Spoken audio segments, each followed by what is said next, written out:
समय किसी के रोकने से रुकने वाला नहीं है, ये निरंतर चलते रहता है। और समझने की बात है, जो पढ़ने वाले नन्हे मुन्ने छोटे भाई बहन हैं, उनके पास एक व्यवस्था है कि हमारी अभी उम्र ही क्या है कि मैं भगवान की भक्ति करूं, भगवान के मंदिर जाऊं,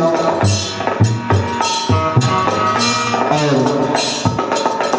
उनकी बचपन ऐसे ही नष्ट हो जाती है। और कुछ नौजवान साथी लोग हैं जो ये कहते हैं कि मैं घर परिवार नौकरी आदि इत्यादि में व्यस्त हूं, मैं भगवान की भक्ति कैसे करूं। ये बात भी सत्य है, और सबको तो नहीं कहूंगा, लेकिन कुछ बड़े बुजुर्ग को भी मैं कहता हूं, जो पुत्र एवं पौत्र में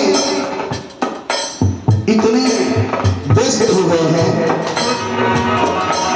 जो कहते हैं कि मैं भगवान की भक्ति कैसे करूं, ये है वो है, घर है फलाना है, पोता है पोती है नाते हैं, और जब और कुछ ना मिले तो इतना जरूर कह देंगे कि अब मैं मंदिर नहीं जा सकता, मेरे पैर में घुटने में दर्द हो रही है। तो अब समझिए कि बचपन में भी भक्ति नहीं किए, जवानी में भी नहीं हो पाया, व्यस्त हैं आप, और बुढ़ापा में मोह में फंस गए। तो इस हिसाब से हम भक्ति करेंगे कब? हमारे लिए कोई अलग से टाइम दिन तो नहीं आएगा ना।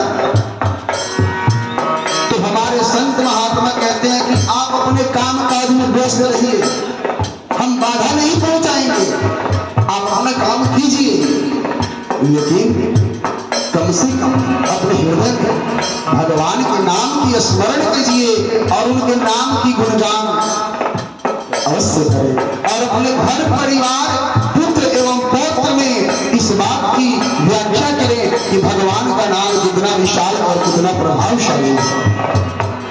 तो भाव लगती है काल सदा रस बोले ना जाने कब सिंह चढ़े, काल सदा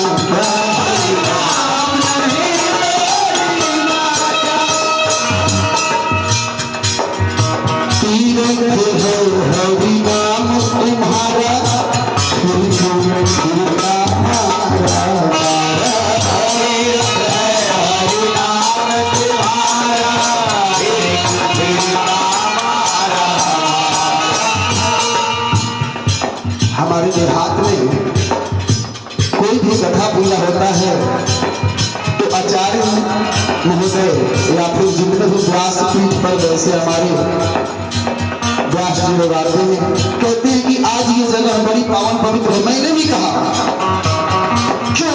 क्योंकि भगवान का नाम ही तीर्थ है, भगवान का नाम तीर्थ है। हम सभी अपने घर परिवार में एकता नहीं बनाते, अपने बड़े बुजुर्ग की सेवा नहीं करते, लेकिन अयोध्या जी जरूर जाएंगे, काशी विश्वनाथ जाएंगे। अभी तो बड़ी भीड़ थी, 144 वर्ष में लगा था, बड़ी भीड़ थी, बहुत लोगों ने स्नान किया है। क्या सबका त्रिवेणी स्नान सार्थक है? नहीं है। अब मेरा भाव ये नहीं है कि आप अयोध्या धाम जाओ ही नहीं, आप तीर्थ स्नान करो ही नहीं, ऐसा नहीं है। आप करो, श्रद्धा और प्रेम से करो, लेकिन अपने माता पिता गुरुदेव और आराध्य भगवान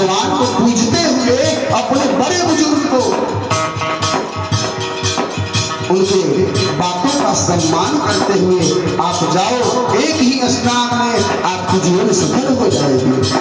हम तो बहुत कि माई बाप के आश्रम में भेज के जाएंगे। यही भाव है, यही तो समझना है। तो कहने का भाव ये है कि हम जीवन भर काशी मथुरा बनारस घूमते रहे, भगवान के दर्शन होने वाला नहीं है, भगवान की कृपा मिलने वाली नहीं है। हाँ, प्राप्त हो जाएगा, कब और कैसे? जब हम इस रहस्य को समझ ले कि रैदास जी ने अपने कुटिया के चारों कोण में भगवान के 4 धाम स्थापित किए थे और भीषण गर्मी के मौसम में भी यदि उत्तर कोना में भगवान की प्रतिष्ठा कर देते, पूजा कर देते, तो भीषण गर्मी में भी उस गांव, उस नगर में ठंडी पड़ने लगती। तो लोग बिना कहे ये बात समझ जाते थे कि आज रैदास जी उत्तर दिशा की ओर भगवान की पूजा किए हैं। और ठंडी के मौसम में यदि दक्षिण दिशा की ओर भगवान की प्रतिमा रख के पूजा करते, तो ठंडी के मौसम में भी भीषण गर्मी होने लगती। लोग बिना कहे समझ जाते थे कि आज भगवान को दक्षिण दिशा में पूजा किए थे रैदास जी। तो ये भाव आप रखिए, आपका घर ही अयोध्या, काशी, मथुरा, बनारस हो जाएगा। हरि नाम तुम्हारा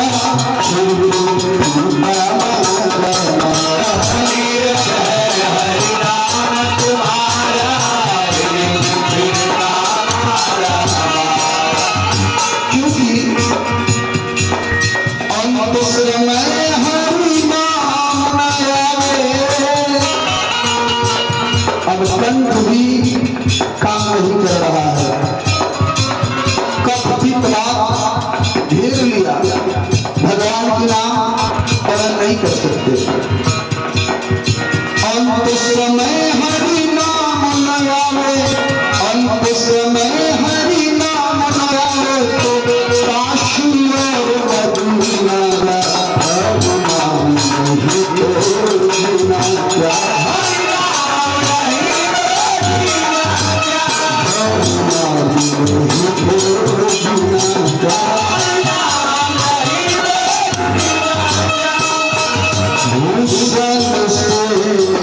सब अंग सुना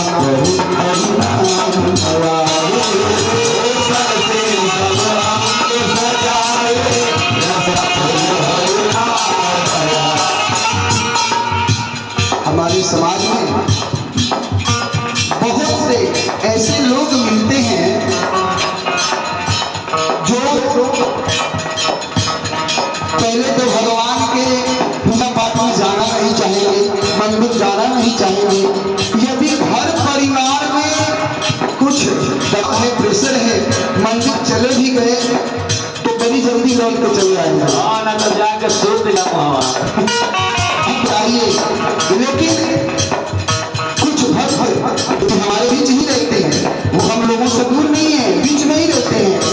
इनकी भाव होती है कि यदि घर की माताएं बहनें उनको दबाव दे दी कि आप मार्केट चले जाएंगे और भगवान के लिए प्रसाद और ठाकुर जी का कपड़ा लेते आइए, वो भक्त घर की माताओं बहनों दबाव चले तो जाते हैं, लेकिन जाकर कपड़ा के दुकानदार से कहते हैं कि अरे भाई हमारे लिए उस कार्की का कुर्ता और जींस दिखाओ।